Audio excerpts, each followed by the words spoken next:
Hello guys, मी भाग्यश्री जाधव तुमचं स्वागत करते आपल्या एका नवीन व्लॉगमध्ये.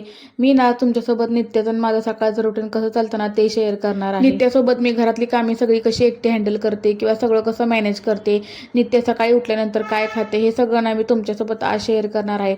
चला तर मग व्लॉग कंटिन्यू करा. नित्या ना माझ्यासोबत रोज आंघोळ करते, पण आज ना तिचं दात घासणं असू दे किंवा तिला आंघोळ घालणं असू दे, सगळं ना तिच्या पप्पानेच केलं होतं. त्यामुळे ना नित्याचं आज लवकरच आवरलं होतं आणि तिचं आवरलं होतं म्हणून तिला नाही ते मी दूध पाजायला गरम करायला दूध ठेवलं होतं. नित्याला ना पहिल्यापासून दूध अजिबातच आवडत नाही, पण जेव्हा आम्ही गावाकडून आलोय ना तेव्हापासून जरा जरा का करत होईना मी नित्याला ना दूध प्यायची सवय लावली आहे. त्याच्यामुळे एक फुलपत्र का होईना नित्यानं आता रोज दूध पिते. आणि नित्याला तर दूध गरम केलं आणि आमच्यासाठी नाही ते मी पोहे भिजवायला घेतले होते. उठल्या उठल्या ना आम्ही आधी पोटोबा करायचं काम करत असतो, कारण ना उठल्या उठल्या जास्तच भूक लागलेली असते. मग आधी पोटोबा करतो, मग बाकीची कामे करतो. मग इथे आधी ना नाश्ता करून घेतो. नित्याच्या पप्पाला ना 10 वाजता जायचं असतं. मग इथे आमच्या आंघोळ काय तोपर्यंत झालेली नसते, कारण गावाकडं ना 7 वाजल्यापासून दिवस चालू होतो, पण आमचा इथे ना 9 वाजल्यापासून दिवस चालू होतो. नित्या कधी 9 वाजता उठते तर कधी 10 वाजता उठते, कारण रात्री जर ती झोपली नाही ना तर सकाळी उठायला नको वाटतं, आणि ती झोपली नाही की मला पण रात्री झोप मिळत नाही. मग आम्ही दोघी सुद्धा ना सकाळी उठतच नाही. लेट उठल्यामुळे ना दुपारचे 2 कधी वाजून जातात तेच कळत नाही, आणि सकाळचं एक तर कामे खूप असतात. सकाळी ना खूप स्ट्रगल असतो. तुमचाही असंच असतो का ते मला कमेंट करून नक्की सांगा. आणि त्या बायकांना माझा सलाम आहे की ज्या लहान मुलाला एकटं सांभाळून ना एकटी घर हँडल करतात. तसं मी पण करते, पण नित्याचे पप्पा ना मला बऱ्यापैकी खूप मदत करतात, त्याच्यामुळे ना मला इतकं काही असं वाटत नाही. नित्याला दूध पाजलं आणि आमच्यासाठी नाही ते मी पोहे बनवायला लागले होते. तसं ना बायकांची कामं कधी काही संपत नाहीत. जग इकडचं तिकडं झालं ना तरी बायकांच्या मागची कामं काही संपत नाहीत. एक झाले की एक पुढं दिसलेलंच असतं.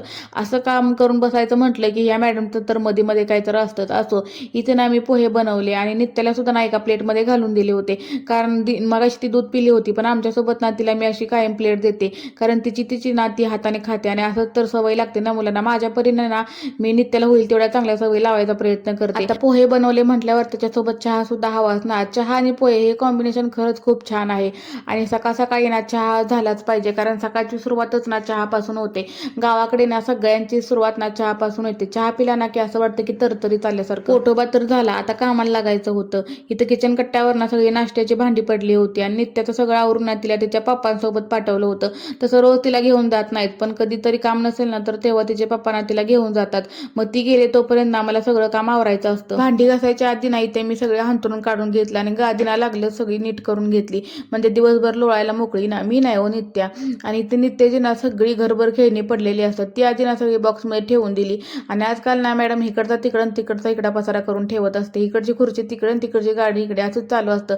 मग सगळं जागच्या जागी सगळं लावून घेतलं. मला ना सकाळी लवकर उठावंच वाटत नाही, कारण रात्री नित्या खेळत खेळत ना 1-1.5 वाजता झोपून जाते.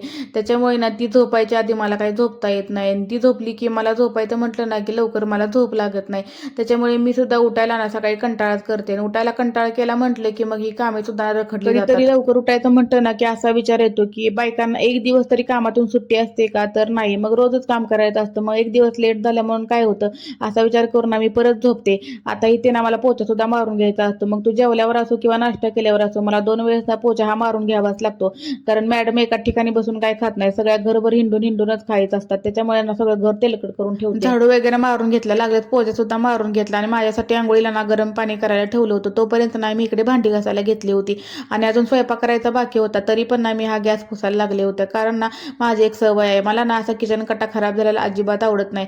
स्वयंपाक केलेला असू दे किंवा नाश्ता केलेला असू दे, मला ना किचन कट्टा स्वच्छच लागतो. मग मी स्वयंपाक करू दे किंवा नाश्ता करू दे, मी पटकन ना किचन आणि गॅस पहिला पुसून घेते. व्हिडिओमध्ये जरी दिसत असलं ना की माझे हात इतके फास्ट चालत आहेत, तितके फास्ट चालत नाहीत बरं का, कारण ते सगळं एडिटिंग असतं. कारण इथे 12 वाजायला आले होते आणि माझा स्वयंपाक अजून करायचा बाकी होता. स्वयंपाक राहू दे, माझ्या आंघोळी तर झाली नव्हती, त्याच्यामुळे नाही तर मला पटपट आवरायचं होतं.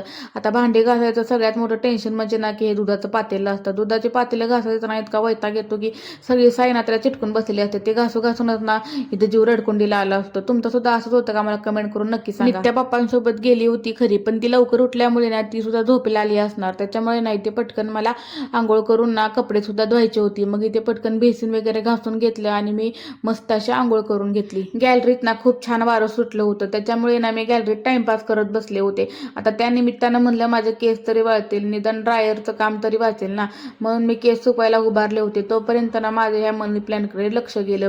त्यामध्ये ना पाणीच नव्हतं, मग ते सुकल्यासारखं झालं होतं. मग त्या झाडांना ना पाणी घातलं.